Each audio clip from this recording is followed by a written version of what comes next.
Well, it's a pleasure to be here, and I thank the Institute of Cultural Diplomacy for being a good partner for us. Thank you very much for your invitation and for the organization of this briefing.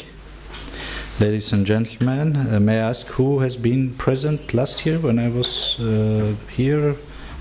So I don't want to repeat myself. I suggest that we have a open and kind conversation, but first of all let me introduce and brief you about the news we have in our country and in our region last years. As Mr. Donfried mentioned, Armenia, the South Caucasus, is between what we call the European Customs Union, let's say Turkey, but in the end, or the most western neighbor of Armenia, and Central Asia connecting east to the west. On the other side, our country and our region is the shortest and most reliable, I think, way to trade for infrastructures and other possibilities connecting south with the north. Let's say the Gulf with the Black Sea area and the countries. So what we have done in recent years is that we signed the agreement on the establishment of peace and interstate relations between the Republic of Armenia and the Republic of Azerbaijan, as well as the Washington Declaration on the Principles of Peace and the unblocking of transport infrastructure. If I may show you this map, the yellow part of the map you see is Armenia with its neighbors, Turkey in the west, Azerbaijan in the east, Iran in the south, and Georgia in the north. Georgia connecting with the Black Sea, Azerbaijan connecting with the Caspian Sea, Iran connecting with the Gulf, and Turkey with the Black Sea, Mediterranean, and the European Union. By blocking the connectivity in the region, we would enable our territory and our capacities for infrastructures connecting east to the west, including pipelines, energy infrastructures, digital infrastructures like internet cables and others, highways, railways, etc., etc. So what I'm saying is that being the shortest way connecting these two huge continents and economic centers brings new possibilities for our region for prosperity, and we are encouraging all our international partners to come up with ideas how Europe and how our friends here in Europe and other parts of the world can profit. One of the flagship programs I can introduce you here is the project or the investment project by NVIDIA Firebird, which aims to invest in Armenia more than 4 billion in establishing a AI factory in Armenia. As we know, the world is turning to a digital security room or unsecurity room. So we need more infrastructure to invest in GPU production, in artificial intelligence, which will not only enable or develop the security capacities, but also promote the economic growth in the region. Historically, we are a crossroad of civilizations between East and the West, and it was more than just economic interconnections.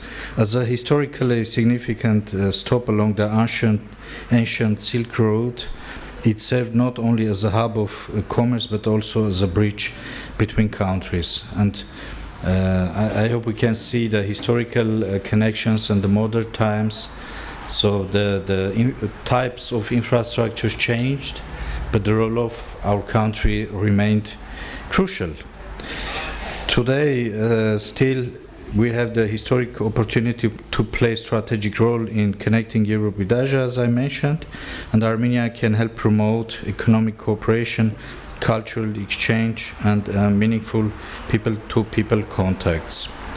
In doing so, it can contribute to rebuilding a modern bridge between Asia and Europe, one of the that creates shared opportunities for growth, prosperity, and engagement for all its partners. Armenia recently, so this is the good news from past 2 years from our country and our region.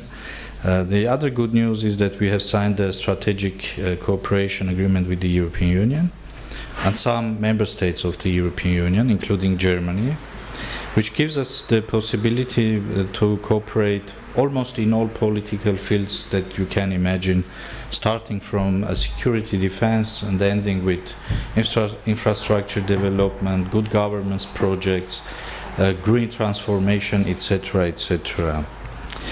Of course, by doing that, coming to our topic, intercultural dialogue in the European Union, Armenia is not a part of the European Union, but we are a part of the European civilization, and we have been for centuries a part of the what we call the room of European norms and values. We are a democratic country, and we are keeping one of the main aims that our country has declared to integrate further into the structures of the European Union, where the culture and diplomacy plays, of course, a very crucial role.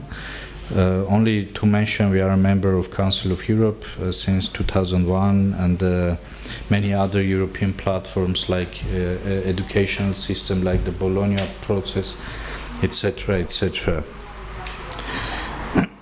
The forum on the cultural diplomacy in the European Union, advancing cultural diplomacy with the European Union, I would like to say culture and education are essential tools of soft power, strengthening trust and mutual understanding and people-to-people connections. I would like to share some good news here too. On June 4th, the UN General Assembly unanimously adopted a resolution entitled Education and Peace, submitted by the Republic of Armenia. This initiative stems from the strategic importance given to education by the government of Armenia, as well as the positive and forward-looking agenda for international and regional peace, sustainable development, and the protection of human rights, which Armenia promotes on international platforms. The resolution I mentioned, initiated by Armenia and co-sponsored by its allies and friends, France, Chile, Kazakhstan, Mongolia, and Nepal, was co-sponsored by nearly 100 UN member states from all region groups, which on the one hand demonstrates the broad and unwavering support of the international community for Armenia's initiative, and on the other hand demonstrates that there is no possibility of education without peace, and only sustainable peace makes quality education accessible. With that, I'm finished with my short presentation. Thank you very much for your attention, and if you have questions, it will be my pleasure to address your questions.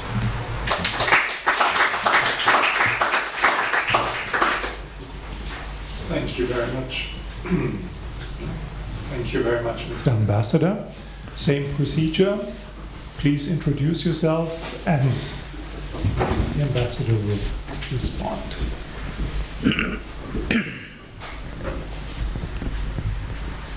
Ambassador, my name is Ramanpreet. I'm from India. I want to ask you, like, your topic is mostly about the relationship with the Asia.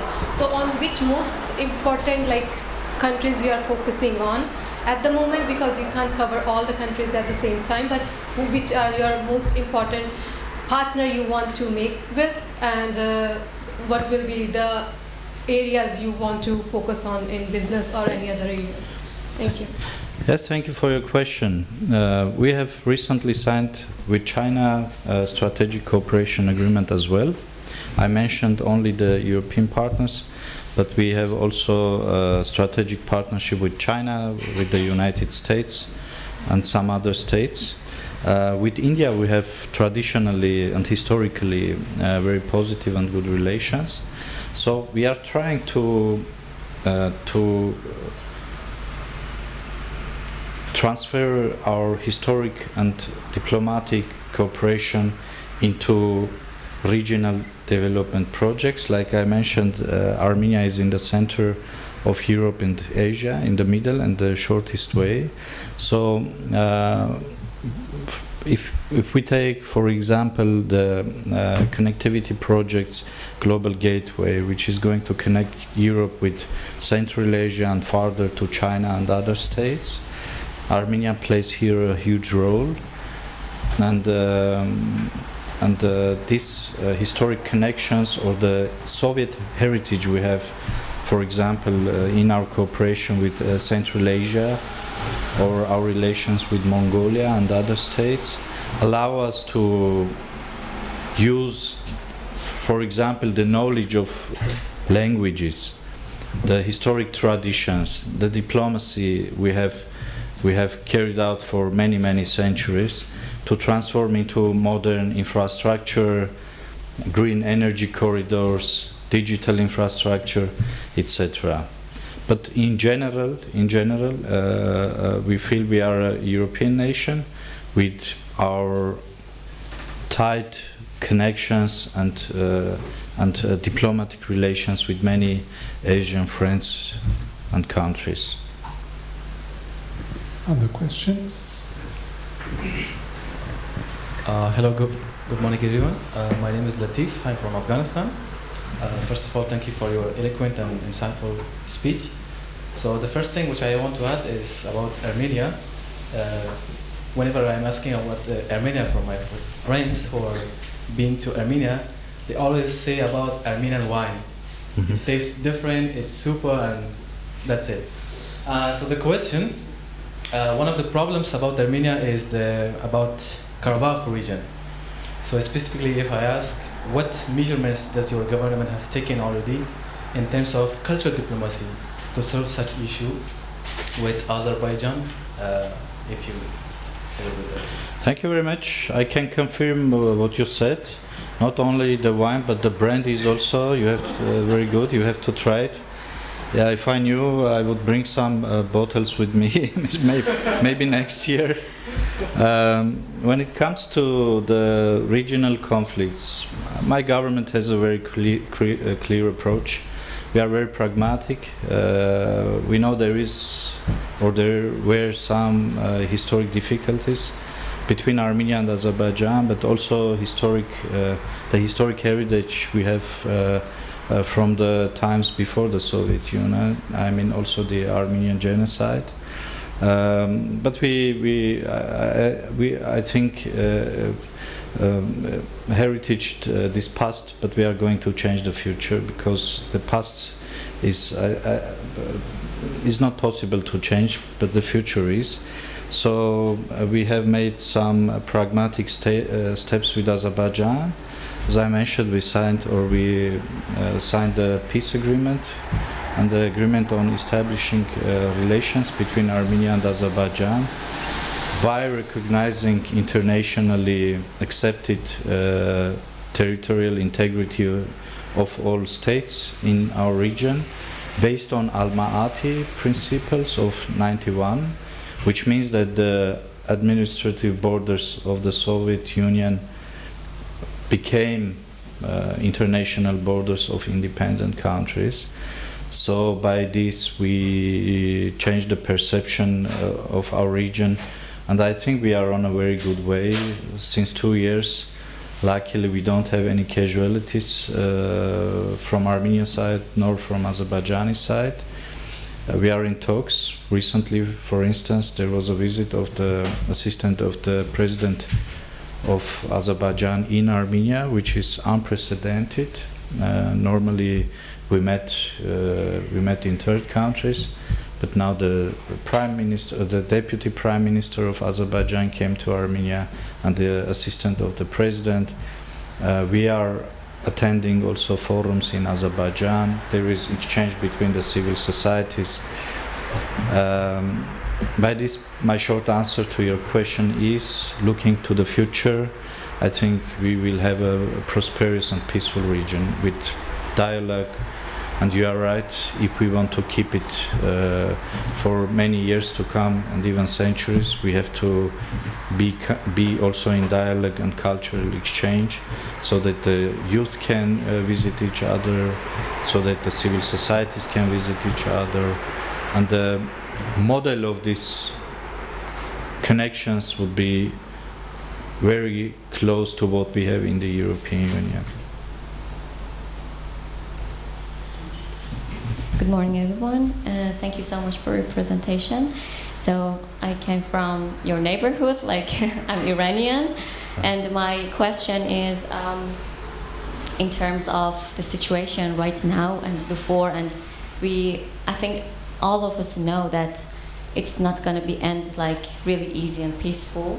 So because of the history, so my question is, do you see any risk that such conflict could disturb Armenia's plans for connectivity and this to being a hub and for investment and everything you said about your plans for having a connection with Europe and Asia? Yes. The news from Iran are very much worrisome for Armenia as well. What we hear in last 2 days gives a bit hope that there will be some reconciliation or an agreement between the United States and Iran. First of all, because Iran is a very friendly country of Armenia. We are connected historically, we are connected on the level of our societies. We have trade, despite many international sanctions. We try to keep these relations vital between Armenia and Iran. But secondly, as you mentioned, it might also have some risk regarding general stability in our region, but also specifically in what concerns the regional connectivity projects. I think that what I explained, these connections of west and east, north to south, is also very profitable for Iran. For example, India has invested a lot in the Chabahar port, which is a very, I think, which is a port with a huge potential of international trade, connecting India via Iran and our region to Europe. By saying this, I mean, let's hope for the best. Let's hope for the peace in Iran and the whole region. And if we are lucky enough, we can deepen our cooperation by establishing these trade routes, which will be an alternative to Suez Channel and other famous trade routes. Right now, I think there are some opportunities. I think we need to push. We need some leadership, and this is the only way that we can prevail peace in the region.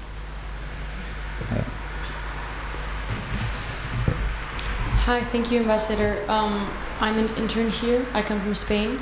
And my question to you was about China. And I was wondering if you feel that Armenia has faced pressure from the EU when signing agreements with China, or when signing agreements about the Belt and Road Initiative, as of course the EU is trying to enforce the global gateway. So do you feel that it's a bit hard to balance those two sometimes, as we're talking about how Armenia is a bit geographically in the middle of these? So do you feel that Armenia faces pressure with that? Thank you. My short answer would be no. We have very good cooperation with the European Union, and with most of the member states we have even partnership agreements, strategic or others. And as I said, we have the same with China. The fields we are cooperating with China and with the European Union are not the same. it's different. I think this is why we can accommodate all these international relationships in our diplomacy agenda. We are a sovereign country. We are making decisions, first of all, by following the interests of the people of Armenia. But we very much appreciate our cooperation with the European Union and its member states. With Spain, we have also very good relations. We have an embassy in Madrid, of course, and we are trying to enhance what we call the balancing diplomacy of Armenia. We are changing. We are a former Soviet country, which means that we have been in a system that was dependent on one power only. It was called the Soviet Union, but we all understand that the center was Russia, was Moscow. We are transforming these relationships into a sovereignty aspect, and by this, our approach is that it's better to be dependent on many in comparison with the dependence of only one. I think the same architecture is also quite vital here in Europe. We saw what happened after the Ukraine war with energy crisis in Europe, and I think everybody in Europe understood as well that only as an example in the field of energy we need more partners. So this is our approach when we are looking on China and the European Union. Thank you.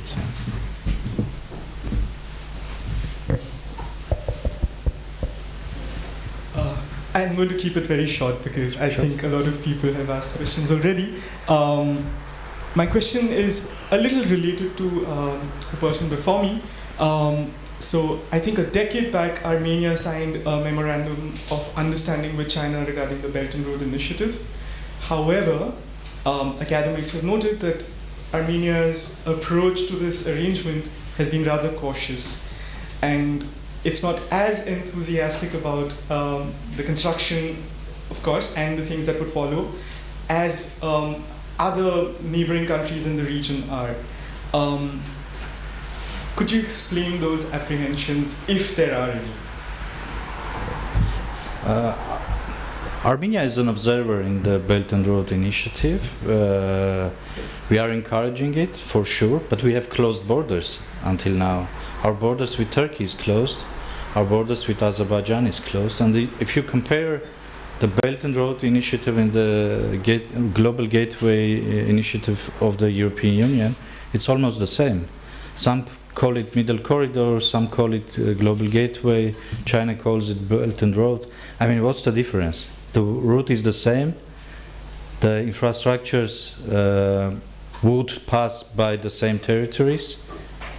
First of all, we need open borders, of course, and afterwards we can speak about these infrastructures. As I said, we can be positive on this with our neighbors Turkey and Azerbaijan. We are in a quite good dialogue. So the next step would be who is going to invest in these projects. For example, talking about the green energy infrastructure connecting Central Asia or even China to Europe. Who is going to invest in these projects? If China is going to invest in this project, you can name it Belt and Road. If the EU, you can give it another name. So we are open for this dialogue. I think the countries in the Central Asian region as well. The most important thing for us to make and implement concrete projects, not to talk. Because we have talked about all these ideas and dreams for many, many years. I think it's now the time to move and to invest in these concrete projects. But first of all, as I said, we are not hesitant about these two ideas of regional connectivities. We just need to open our borders with our partners, and I think we can be positive on that. We have 1 more minute left until the next speaker is presenting. Mark? if there's nobody else, I'll take advantage. Wanted to ask you a very different question. We have a lot of conversations at the ICD regarding the role of cultural diplomacy. On the one hand, preservation. If you look at the work of UNESCO, sort of cultural diplomacy as a glass jar, keeping something preserved. And on the other hand, innovation. How does a creative economy move forward? And what I've heard about Yerevan now is you have a small but a very dynamic creative economy in terms of design, programming, film, music. How might that assist, or maybe it already is, in the soft power or the cultural diplomacy between Armenia and Germany? And how does, let's say, Armenia value this creative economy, this cultural hub, so to speak, beginning in Yerevan and I think going also around Armenia? Thank you. I would add also one important factor which is promoting the cultural diplomacy, or let's say the cultural exchange between us and Germany and the European Union in general. It's our diaspora.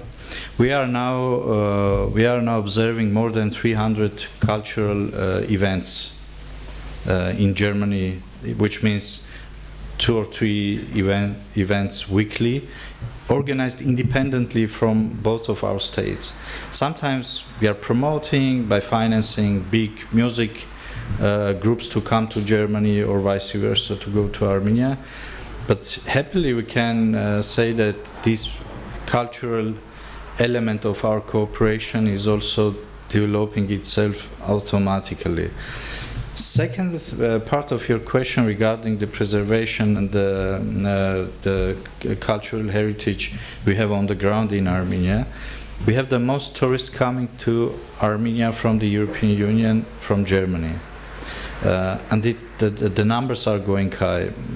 We have 7 direct flights from Germany to Armenia, from 7 different cities: Hamburg, Munich, Berlin, etc. Dortmund, Köln, Düsseldorf, Frankfurt, from Frankfurt even twice a day. So this number itself speaks about this exchange.